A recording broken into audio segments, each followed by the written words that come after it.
Welcome to the Content 10X Podcast, the show where content creators learn how to harness the power of content repurposing. And now, your host, Amy Woods. Hello and welcome to this week's episode of the Content 10X Podcast. I'm your host, Amy Woods, and this week I've got a fantastic episode for you. So it's a great topic and also a really, really good guest. So my guest is Ian Anderson Gray, really good friend of mine and also a second-time returner. So it's the second time ever that somebody's returned twice. So that says a lot about what I think about Ian. And we're talking about LinkedIn Live. Ian is an expert in live content, so helping entrepreneurs to really level up their impact, authority, and ultimately their profits in their business through creating really good live video. And with LinkedIn Live being kind of the new kid on the block in the live streaming area, I thought it'd be great to have a conversation with Ian all about what that is and the repurposing opportunities as well. So welcome to the show, Ian. Thanks, Amy. It's great to be here. It's so nice to have you back. You're privileged. The second person, Janet Murray, came back, and now you're the next return visitor, Ian. Oh wow! I'm in very good company then. In that case, you were my guest on episode 11, and we talked all about live video. Then we were focusing a bit more on Facebook Live and how you can repurpose Facebook Lives. So yeah, episode 11, and I think, if my memory serves, because we kind of batched things up a bit, this is 92. So that's amazing. Yeah, that's great. So it's going to be a really interesting conversation about LinkedIn Live, because I know that lots of people want to know lots about it, and I know that you're the man to talk about this topic. But before we jump in and talk about LinkedIn Live, what did I miss in the intro? I know I mentioned all about your live video, but there's a lot more. You've got your new podcast. Tell us a little bit more about what's been going on with you, Ian. Well, a lot's been going on recently. I've just launched a new podcast called the Confident Live Marketing Podcast. And it's really exciting because I'm doing a lot of what you teach in your podcast, which is repurposing it. So it's a live show. I go live on Facebook and LinkedIn Live. And then I'm taking that into a podcast, and I'm also getting that into a blog post. And of course, I'm getting that repurposed into lots of social media posts as well. So I'm really excited about that. And I'm helping basically the whole topic of the podcast is to help entrepreneurs with their confidence and getting in front of the camera, and with the communication side of things, and with the technology and gear, and then finally the content and repurposing as well. So that's what I've been up to, and it's kept me occupied, I tell you. Yeah, it's worth it, but it's quite time consuming, especially launching a podcast, isn't it? But no, it's fantastic. I mean, I've been listening along, and of course we Content 10X are proudly sponsoring the show as well, aren't we? So it's a really, really good show, and we're really pleased to be involved in helping you out with that as well. Well, it's really exciting, just the whole, I've always believed in repurposing and the power of repurposing, particularly when it comes to live video, but actually doing it really full on has just been so exciting. I mean, just getting a blog post from it and getting all the social media posts, and of course Content 10X is helping with all those things, and it's just a joy to get all those images and get all the content just appearing in my Dropbox folder and all sorted out, and it's just lovely. Well, it just feels nice to have a system, doesn't it? And feel confident that through putting out your one podcast, as you said, that's also a live stream. So there's so much that goes into that. It's just nice to know that there's more in place coming out from that, isn't it? Yeah, and at the end of the day, we're all just human, and there's a limitation to what we can all do. So yes, I am doing a podcast and a live show, but if I tried to do absolutely everything, if I tried to do all the creating it into a blog post myself and making it into social media posts, I would have no time to do anything else. I would have no time to work with clients and not make any money. So, at the end of the day, you've got to get help from other people. You've got to find ways of repurposing intelligently and being careful with your time. Yeah, you definitely do. So I'm glad that's working well for you. So LinkedIn Live, this is really exciting because obviously, as I said, it's new. I personally don't seem to have access to LinkedIn Live at the moment. So I think it's kind of gradually rolling out, isn't it? So what first question really, Ian, is just what are your initial reactions to LinkedIn Live? What did you think when you heard that it was coming out, and what do you think of it in general? Well, I was really excited when it was announced, because I've been going on about this. I've been predicting this certainly for the last year. And I'm sure you're aware of all these posts that come out, top 10 predictions for 2019, and I get asked a lot to predict it. And I usually hate those kind of questions because it's so difficult to know what's going to come out. But I was very sure that LinkedIn Live was coming. It just makes a lot of sense. And so it's only been out really for a few months. It's in beta or beta, depending on how you pronounce it. And it's currently invite only. So you have to request. There's a form that you can fill in, and it's been rolled out slowly, but at some point, this is in 2019. At some point, it will be rolled out. It will. Everyone will have access to it, but at the moment, it is only for invite only. And I'm really impressed with it, despite it being a very new service. The quality of the video, for example, is really good, and it's, in my opinion, it's much better than Facebook Live. And yes, there are lots of bugs. But compared to what Facebook Live was like when it came out, it's so much more robust. We could talk about some of the bugs and some of the things that there are limitations to it. But I think I'm really impressed with what LinkedIn are doing, and that they're really creating very robust platform. Comments, you can comment and react. You can use likes and loves and all the new LinkedIn reactions as well. So it's a great way of interacting with your audience, and I'm getting a lot of interactions and a lot of engagement and a lot of watches, people watching me live and watching the replay as well. So I'm really excited about this as a platform, and a lot of my clients in the past have said to me, I really want to use live video, but my audience isn't on Facebook. My audience is on LinkedIn. So what would you suggest that we do? And so at the time, I kind of recommended that people go live on YouTube or go live on Facebook, but say to your LinkedIn audience, well, I'm live on YouTube at the moment, or I'm live on Facebook. But it never felt a particularly good solution, because obviously their audience were on LinkedIn. Yeah. So now we've got this solution now that LinkedIn has got a live video platform, and people can go live to their audience. And the other thing to say is that, of course, is when you go live, or if somebody goes live in your connections, it's really obvious. LinkedIn at the moment are really promoting it. So right at the top of the notifications, it will say, for example, Ian Anderson Gray is live. And so people do go and watch the live videos, and do get a far higher number of viewers than I am getting even on Facebook. So it's really exciting.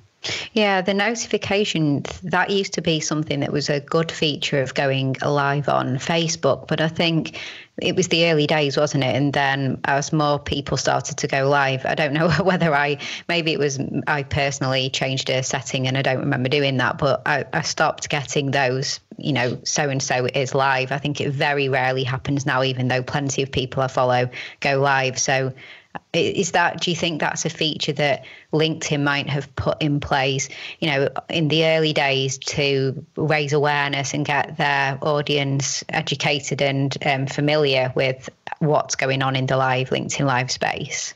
Oh, absolutely. And I've got no doubt that in the future, as this gets rolled out and more people go live, they will probably make it not so obvious. I think it will just do people's heads in if everyone is going live. Having said that, I don't know whether, a lot of people go live on Facebook, but I don't think so many people are going to go live on LinkedIn initially, at least, because it's a professional network, and I think the number of barriers that people have in their heads to go live, I think it's going to be higher on LinkedIn. On Facebook, it's more of a personal thing that you maybe could go live with your friends. But as businesses, I think I think a lot of people are going to be struggling to press that go live button. They're going to be worried about it. And so I actually think fewer people are going to go live. I feel my job is to stop that from happening, and I want to encourage people to. But I just wonder whether we're going to see fewer people going live on LinkedIn initially, at least in the first 6 to 12 months. And can you go live from, it's personal profiles? Is it business pages? Can like a business go live from its page? Do you know, or is it? Yeah. Just So with the invitation, you have to make a choice whether you're going to apply to go live from your profile or from your page. So I applied on my profile, and so I can only currently go live on my profile. I think eventually you'll be able to choose. You'll be able to go live on a company page or a profile. Yeah, so coming back to, because it interested me, you said about it's invitation only and that you fill in a form. So do you basically get some kind of notification within LinkedIn to say you've been invited to apply to have LinkedIn Live access? Is that how it works? Yeah, I think everyone has had a different experience, but I got an in-mail from somebody working at LinkedIn. So I've got a contact at LinkedIn, and so part of the point of being in the beta program is that you give some feedback on what's working and what isn't working. So I think most people have either had an email or an in-mail. As that rolls out to wider number of people, I just wonder whether actually people will just get a notification to say you now have LinkedIn Live. Yeah. And at the moment, I think one of the reasons why they're doing it this way and making it a slow rollout is that actually in order to do a LinkedIn Live, there's quite a few limitations. You actually need to get special software to do it. It's not that easy to do it at the moment. So that's the other thing to bear in mind. Oh, really? So what is the software that people need to get? So at the moment, you can't go live from the website and you can't go live from the mobile app. The only way is through a third-party app. So I hope, I'm pretty sure that they will make a native solution. So you will be able to go live from the app, the mobile app, or the website. But at the moment, you have to use a third-party tool. And at this time, there are about 5 or 6 apps, and this will change over time. I'm hoping they'll expand. So there's Wirecast as one of them, which is this is around $250 to $500-$600 depending on which one you go for. There's Switcher Studio, which works with iPhones and iPads. There's Social Live, which is a more enterprise tool. There's Restream, which is a slightly different tool that allows you. Actually, you can go live. You can actually stream to Restream from Ecamm Live and other tools, and then that will then restream itself to LinkedIn Live. It's a bit more complicated, and there's a few others. So yeah, basically at the moment you have to use one of those tools. Oh, I see. Okay, didn't realize that. So it's not within the platform itself. Though, I mean, that's great from a repurposing perspective, as you mentioned that you are going live on LinkedIn and Facebook every week with your show, right? So you're doing that through Ecamm. Yeah, so I've got a slightly complicated setup, and I really wish it wasn't so complicated. So I'm actually using Ecamm Live to broadcast to Facebook, and then I've got a second computer that uses Wirecast to stream to LinkedIn Live. What I could do, I don't want to get too technical, but what I could do is use Ecamm Live to broadcast to Restream, and then Restream would then broadcast that to Facebook and LinkedIn Live at the same time. But there are some downsides with that. With Restream, they unless you pay a lot of money, they actually put their own branding in the title. So it will say, "This is brought to you by Restream," which I don't like. And also, you can't schedule your Facebook Lives through Restream.io, which is something that I want to do. So I try to schedule my Facebook Lives a week in advance so I can let my audience know that I'm going live. And unfortunately, with Restream.io, you can't easily do that. You can't set up a scheduled live on Facebook. Right. Okay. But you think they'll potentially, I guess, roll that out at some point? It's a stage feature. Yeah. So that's Restream's problem. They need to sort that out. And actually, yes, you're right. I mean, you can't actually schedule a LinkedIn Live either. So that's one thing I forgot to mention. So really, there are 3 or 4 downsides to LinkedIn Live. There's, first of all, it's invite only at the moment, at least. Second of all, you have to use a third-party tool, none of which are free. Thirdly, you can't schedule a LinkedIn Live. 4, which is more of an advanced one, but if anyone is more of a hardcore live streamer, there's no RTMP. So this means that you have to use a third-party tool that integrates with LinkedIn Live. You can't just use any tool like OBS Studio or whatever. You have to use one of these third-party tools.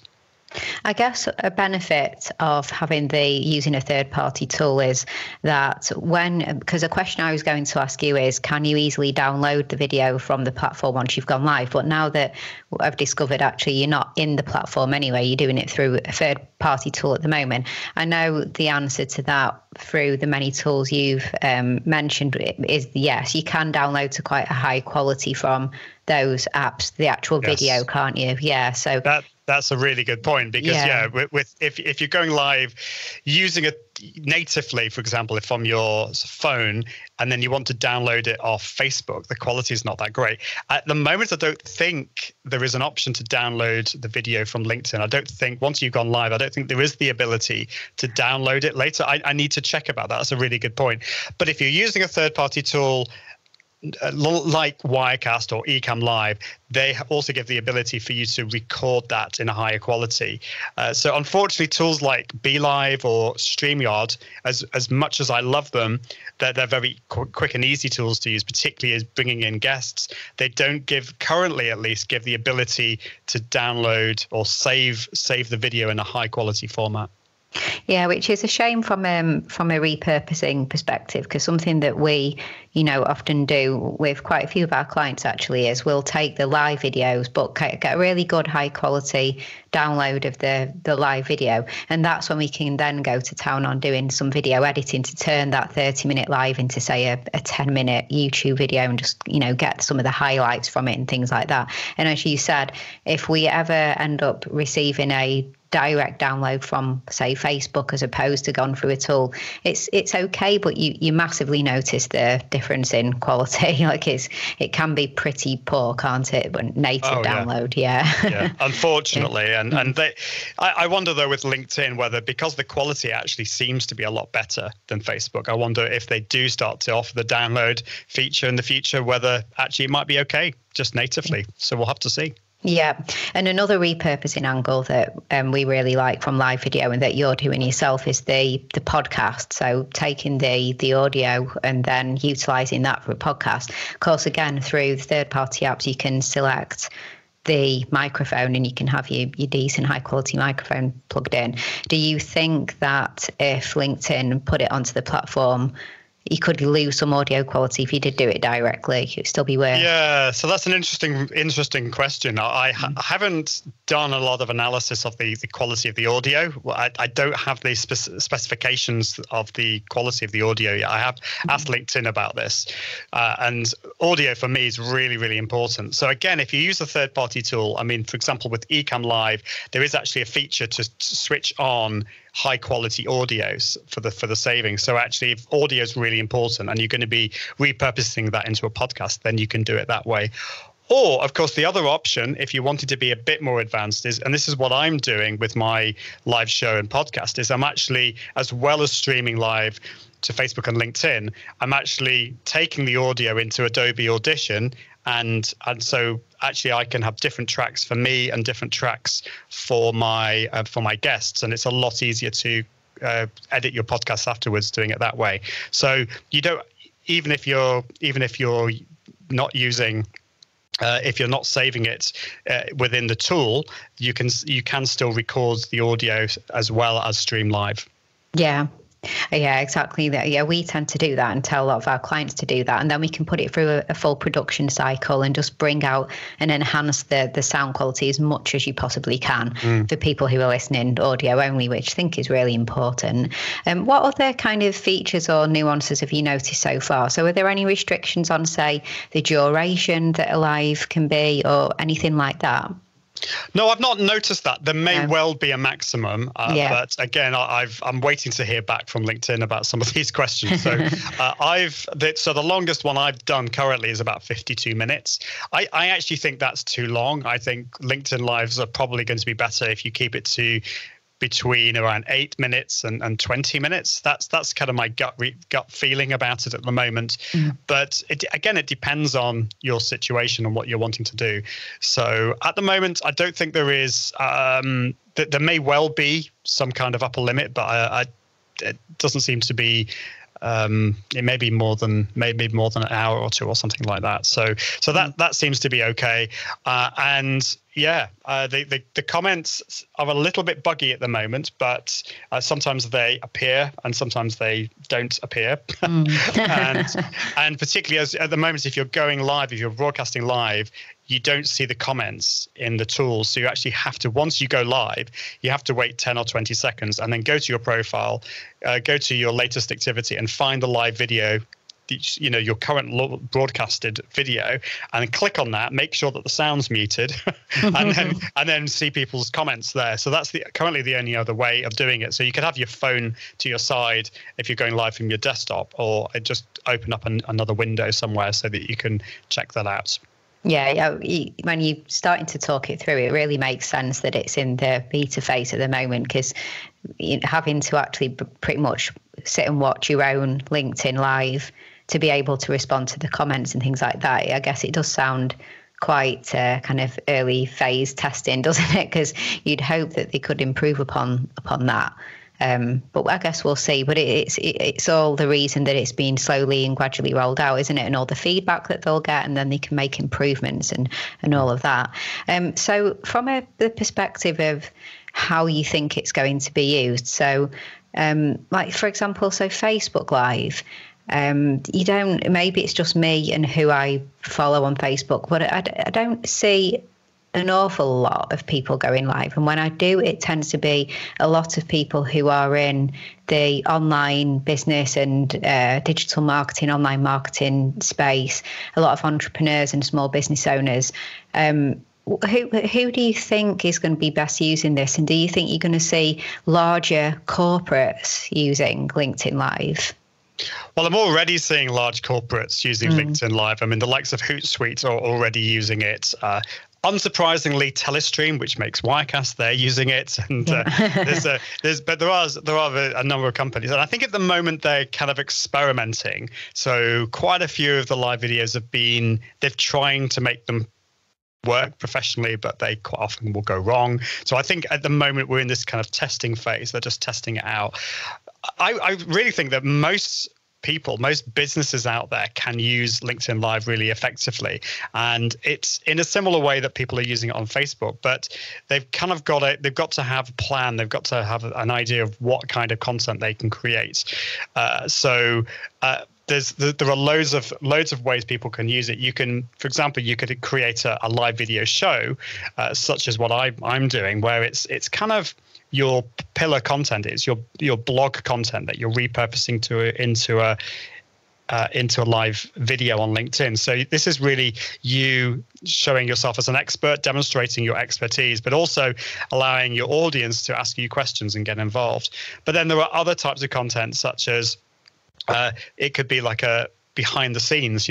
People want to know a little bit more about how you work and your business, and so actually this will be great when they have it on, being able to go live from your phone. You'll be able to give people a little bit of a tour around your business and what you're working on right now. Or it could be you just sharing your thoughts on something you're working on, or maybe it's something new that you're working on that you want to. It's almost a bit of exclusive content. So you're thinking, well, I'm working on this new thing. I've not shared this anywhere else, but I want you people on LinkedIn, what do you think about this? And so you're sharing that with them and getting some ideas from them, some feedback from them. So there are loads of ways that you can use live video on LinkedIn. And I think because it's more of a professional business orientated network, I think it's going to be particularly good for those B2B companies out there. But even if you're not, I still think it's going to be useful. I'd be really fascinated to see what some of the really big organisations, like completely off the top of my head, but like Barclays or huge organisations like Accenture, who I used to work for, and whether now things that I could imagine them doing is let's say it's graduate recruitment time, and these organisations get tens of thousands of graduates wanting to apply for the 200 or 300 positions that they might have each year.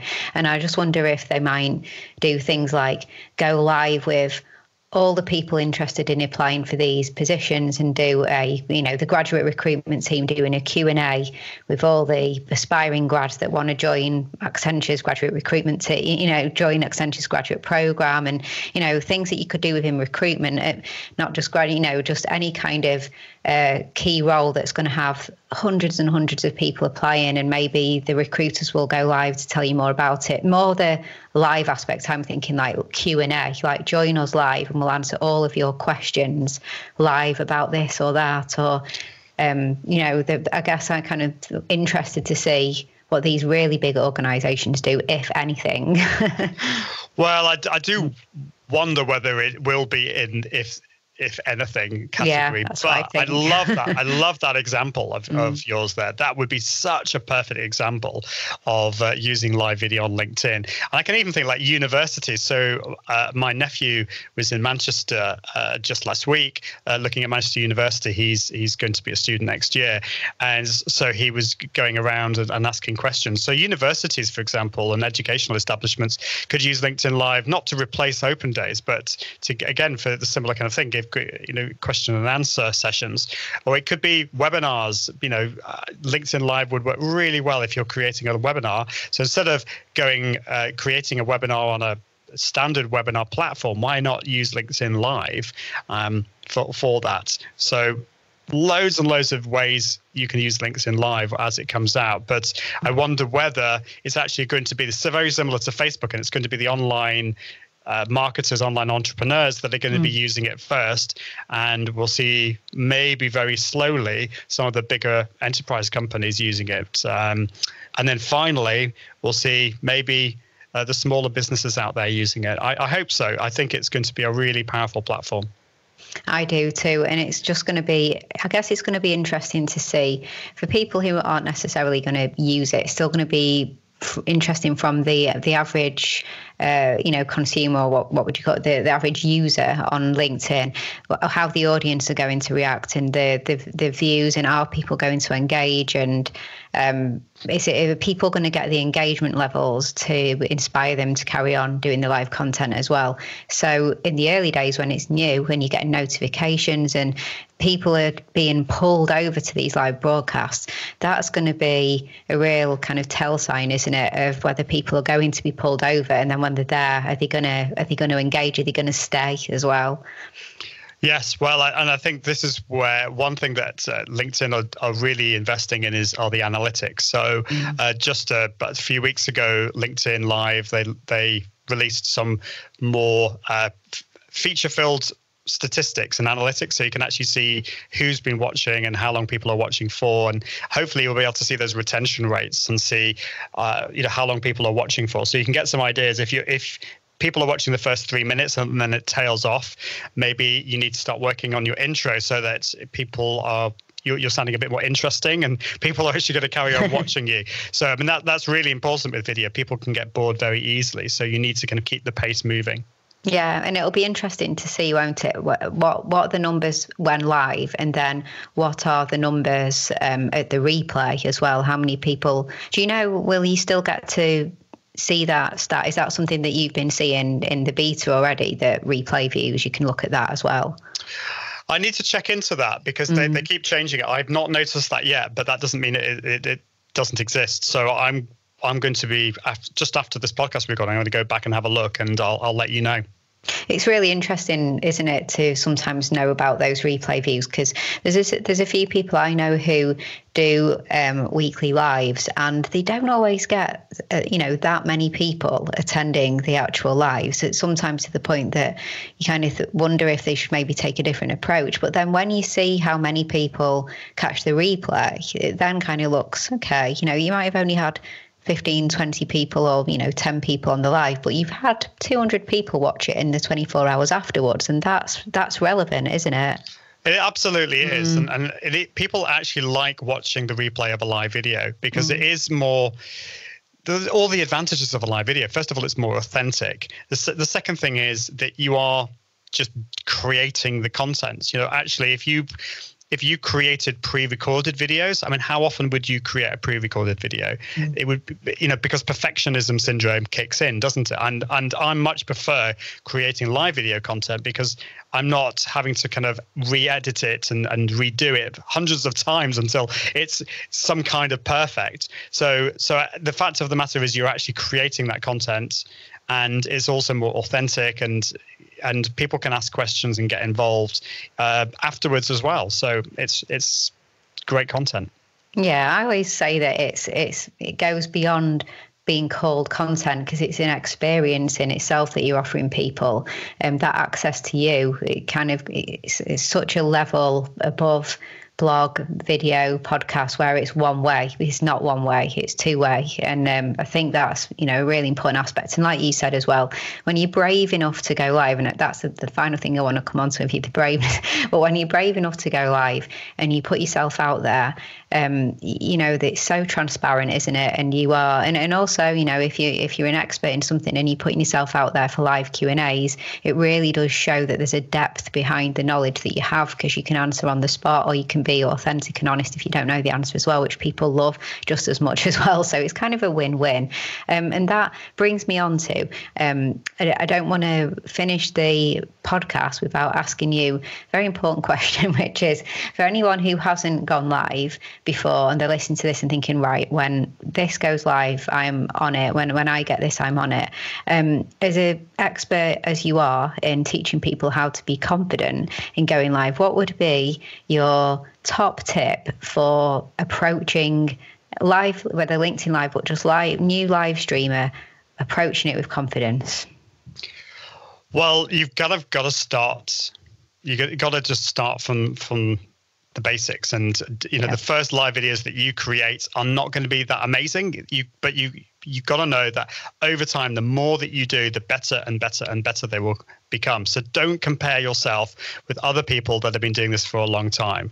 So my top advice really is to just get used to doing it. Use Instagram stories just as a way for you to get comfortable in front of the camera.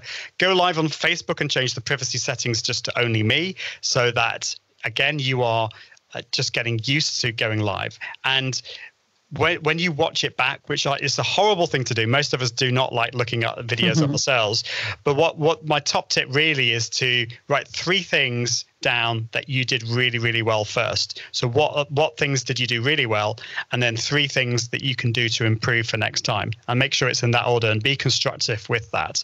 And then when you do go live on LinkedIn, make sure you have a plan of what you're going to say. So come up with just 3 points that you want to share with your audience and go live for 3 or 4 minutes. It doesn't have to be long. Just start it off, because actually the most difficult thing is pressing that button. Try it for 3 or 4 minutes. Press the end broadcast button. If no one watches you live, doesn't matter, because the more you do it, the better it will become, and also the more confident you'll become. Yeah. And just having faith, and it's like anything, isn't it? You get more confident the more that you do it. So you just have to start somewhere. You do, and bear in mind that things will go wrong. And actually, that's kind of part of the fun of it, actually, when things go wrong. So embrace the wrong is something I often say, because actually when things go a little bit pear-shaped, it shows your humanity. Yeah. So. We and audiences absolutely love seeing mishaps and things going wrong, and it's not because they like to see bad things happen to people. It's just human nature, isn't it? It's just funny. It's because it's seeing the human side of life and that things go wrong. So it's so true. It's kind of like the North Korean expert who was on the BBC News that everyone keeps going on about. When his kids came in the room and then his wife tries to get them out, and nobody thought bad of him. Nobody thinks that he's any less of an expert because of that. In fact, he was asked on TV more and more times. He was, the first thing that came into his head after that happened is that the BBC are never going to ask me back. But the fact is the BBC did ask him back, and people just love him. They loved the humanity. He was a real human being with kids who run around are mad in the background. So yeah, just, I mean, you wouldn't. still, it's a good idea to lock the door. But, you know, if things go wrong, it's not the end of the world, and it can actually be a really positive thing. Oh, no, I agree with you. And actually, it was only, I don't know, maybe last month, there was a podcast episode about repurposing your bloopers. And I did a whole episode on don't delete some of these funny bloopers that might happen, because there's actually content that can be created from it. And in that blog post, we actually embedded the funny video of the guy, the BBC interview with the guy who just got to show that, because I think I've watched it 100 times. So, yeah. And like you said, that you don't think anything bad of him, you just think, wow, that could have been me, and that's just real life. So just embrace, if things go wrong, you just kind of have to embrace it and not worry too much, don't you? And I also think if you get better at becoming good on live video and you get more confident at that, you'd get better on video overall as well, don't you? Because then when you start to do pre-recorded videos, when you start to do quick videos on stories and things like that, I think you just notice yourself becoming more and more confident. Because if you've been courageous enough to go live and do lots of live content, then you're just better on camera all around, aren't you? So it's a win-win in many ways. It will take time. I mean, you're not going to get amazing overnight. The first videos that I did were not that great, and even today I find myself going through blips. So I actually took a couple of weeks off, and when I got back to it, I had a bit of a kind of confidence blip. So even people like me who've done it for a long time, you've got to make sure you have a good checklist of all the things that you need to remember before you do it, and you need to remember what you're going to say on your live video as well. But don't be surprised if occasionally along the way you have these little blips. It's not like an upwards graph going from no confidence to loads of confidence and from bad to good. It will hopefully go up. It will go up, I promise you, but it will occasionally go down and up and down. It's just kind of like the entrepreneurial journey, really. It is, isn't it? It's all part of the fun and games. Well, thank you so much for coming on the show, Ian. It's been a really good chat. I can't believe that we've been talking for over half an hour, and I could probably talk for a lot longer about all of this, because it's such an interesting topic. But I should just thank you so much for coming on the show. And I guess the final question is, where can people go to engage with you and find out more about you? So probably the best place is my blog, which is iag.me. And you can also just go and find my podcast, which is, if you just go to iag.me/podcast, you can find out all about the Confident Live Marketing Podcast there. Brilliant. Okay. And of course, we'll put the links to everything in the show notes as well. So everything will be there, and all your social media links and everything like that too.